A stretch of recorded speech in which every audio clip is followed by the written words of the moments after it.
Hi, parents. My name is Debbie Summer, and I'm a STEM educator from the Franklin Area School District.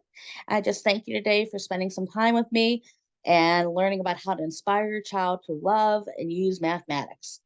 So, first of all, what is STEM? STEM is science, technology, engineering, and mathematics.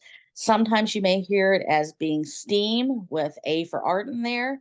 Currently, our district has an R in there as well. So it's STREAM with an R for research. And basically, it is an interdisciplinary focused study that involves all these disciplines in a more challenging way that attaches learning them to more meaningful real world lasting connections and developing 21st century skills.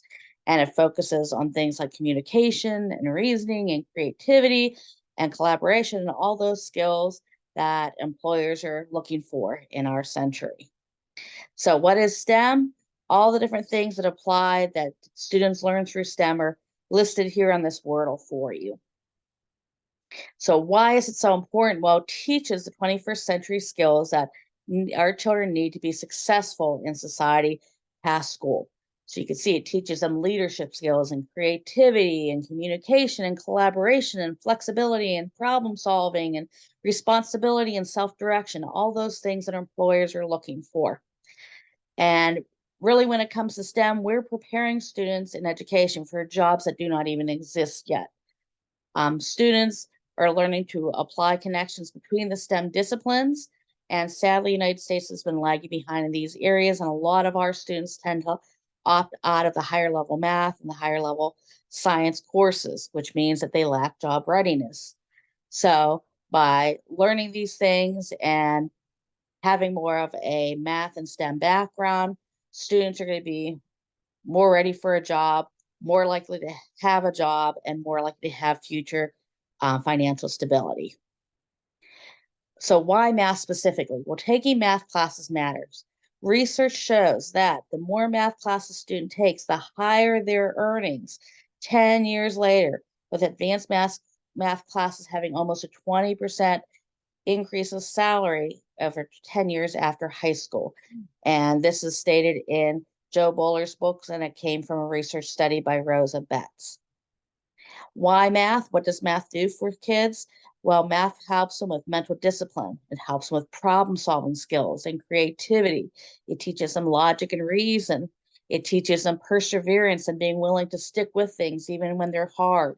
It teaches them collaboration and teamwork and communication, all those 21st century skills that will help them regardless of the career path that they choose. One of my favorite quotes is this one by Neil deGrasse Tyson, who's an astrophysicist, and it is this one.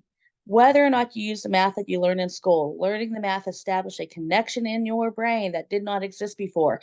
And it's that wiring in your brain that makes you the problem solver.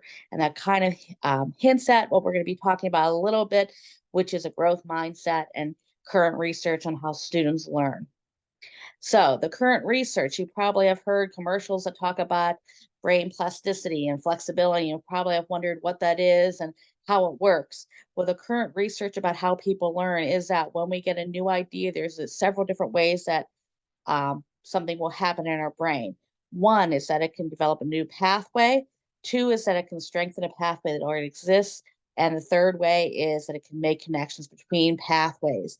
And the exciting thing is that we can learn something new every day and our brains change every day. And this is from Joanne Bowler's book, Mathematical Mindsets. So, a growth mindset is vital. And somebody who is a very famous researcher, this is a Stanford professor whose name is Carol Dweck. And she says that basically the growth mindset is a person holding the belief that they can learn. And this is supported by current research, and it has a positive impact on learning versus maybe the traditional or the old fashioned way of thinking was that, people were either born with the ability to learn certain things or not. For example, the ability to do math. And now we know through the latest research that this is not correct. And students who have this fixed mindset are more likely to give up when the work is hard. And this also came from Mathematical Mindsets by Joe Bowler. So, how can parents help? Well, there are lots of different ways that you could see here that parents can help. So, we're going to take each one of these and just very briefly talk about it. The first one is parents can ask questions. So maybe when you're picking up your student from school, or when you eat a family dinner at night, or right before bedtime, you can ask them some of these questions. How did you work hard today? How did you figure out a specific math problem? Could you draw me a picture or use a manipulative or a model to show me what you've learned?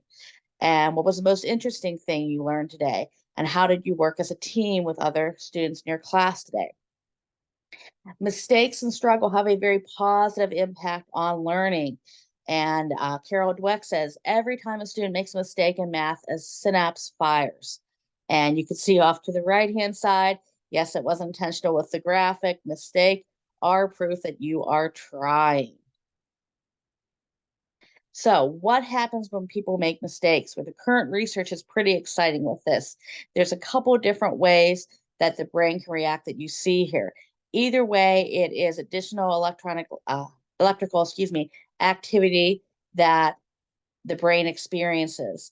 So, regardless of whether the student knows they made a mistake or didn't make a mistake, there's this extra electrical activity. And when people make a mistake and they have a growth mindset, there's even greater brain activity following a student who makes a mistake instead of, a student who makes a mistake with a fixed mindset. So, regardless, our brains are working harder when we make mistakes, whether we realize or don't realize that they are there. And this research was from psychologist Jason Moser and his team. Successful people, what separates successful people from ones that aren't as successful? What's the number of mistakes that they're making? Because as they're making the mistakes, of course, they are learning. And this is kind of part of the growth mindset.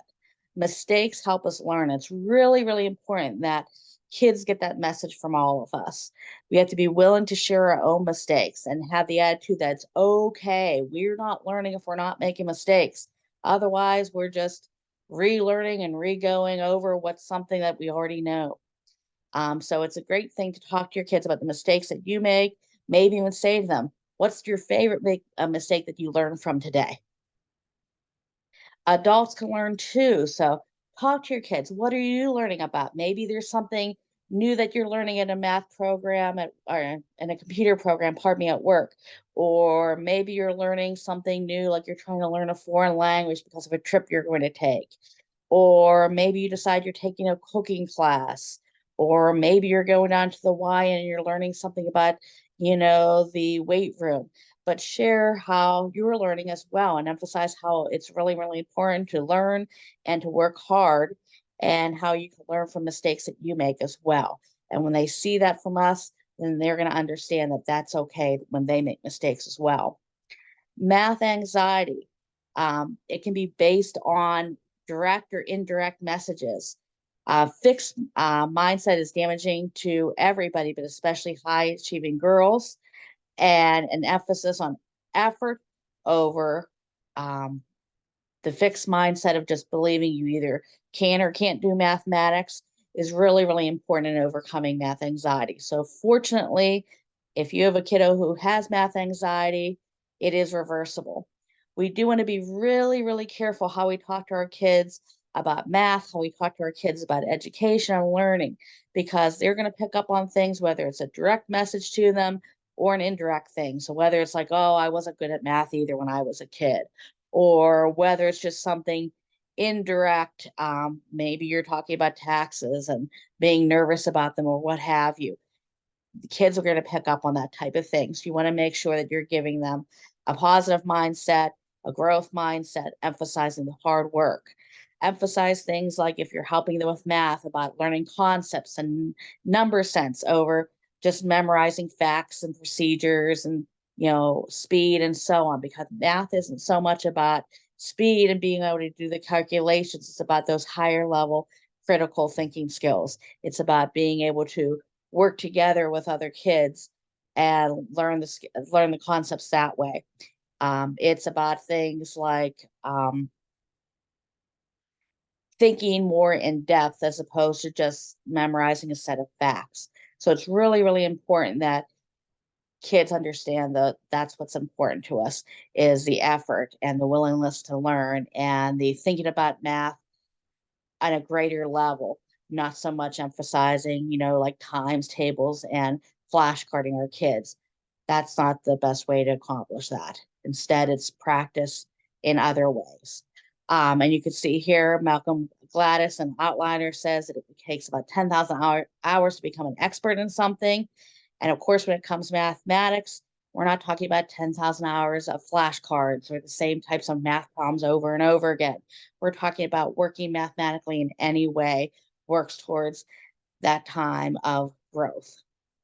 Watching our words, we kind of mentioned this already, not sharing our math fears and anxiety, making sure that how we praise isn't, gee, that was great, you got an A on that.